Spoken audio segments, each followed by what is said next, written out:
Ask doctor John Watson type చేసి questions అడగండి, తప్పకుండా రిప్లై చేస్తాను. అశోక్ ప్రమోద్ ఏం చెప్తాడంటే తనకి చిన్నప్పటి నుంచే సోరియాసిస్ ఉంది అని. యూజువల్గా సోరియాసిస్ ఒక వ్యక్తిలో స్టార్ట్ అవుతుంది అంటే ఐదర్ అది అర్లీ టీన్స్లో అన్న స్టార్ట్ అవుతుంది, లేదా లేట్ అడల్ట్హుడ్ అంటే 40s దాటిన తర్వాత అయినా స్టార్ట్ అవుతుంది. సో తనకి చిన్న ఏజ్ నుంచే స్టార్ట్ అయింది.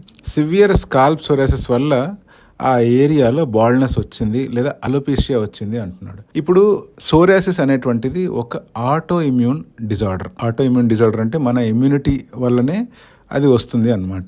ఇటువంటి సిచ్యువేషన్లో సోరియాసిస్తో పాటు అలోపేషియా ఏరియేటా కూడా కలిసి వచ్చే అవకాశం ఉంటుంది.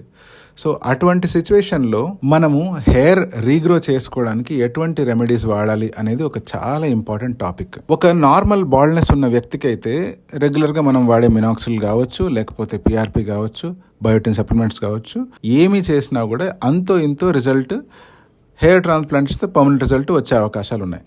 కానీ ఒక వ్యక్తికి స్కాల్ప్ సోరియాసిస్ ఉండి దాంతోపాటు అలోపేషియా వచ్చిందంటే, యూజువల్గా సోరియాసిస్ వల్ల జుట్టు రాలిపోయి బట్టతల ఫామ్ అవ్వడం అంటూ ఎప్పుడూ జరగదు. కానీ సోరియాసిస్ ఉండే వాళ్ళకి మిగతా ఆటోఇమ్యూన్ కండిషన్స్ కూడా సోరియాసిస్తో పాటు రావడం అనేటువంటిది కొన్నిసార్లు జరుగుతూ ఉంటుంది. సో వాటిలో భాగంగానే తినకు అలోపేషియా ఏరియేటా ఏమైనా వచ్చిందా అనే దాన్ని నిర్ధారించుకోవాలి. ఇప్పుడు తిను వాడుతున్న మెడికేషన్ ఏదైతే ఉందో స్కాఫో అని చెప్తున్నాడు, ఇది ఒక మోనోక్లోనల్ యాంటీబాడీ. ఈ మధ్య కాలంలో ఎంతో రీసెర్చ్ జరిగి ఇటువంటి మెడికేషన్స్ని యాక్టివ్గా వాడుతూ ఉన్నారు. వీటి వల్ల క్లయింట్ లైఫ్ కూడా చాలా వరకు ఇంప్రూవ్ అవుతూ ఉంది. బట్ మీకు హెయిర్ ట్రాన్స్ప్లాంటేషన్ ఓన్లీ సొల్యూషనా అంటే కాదు.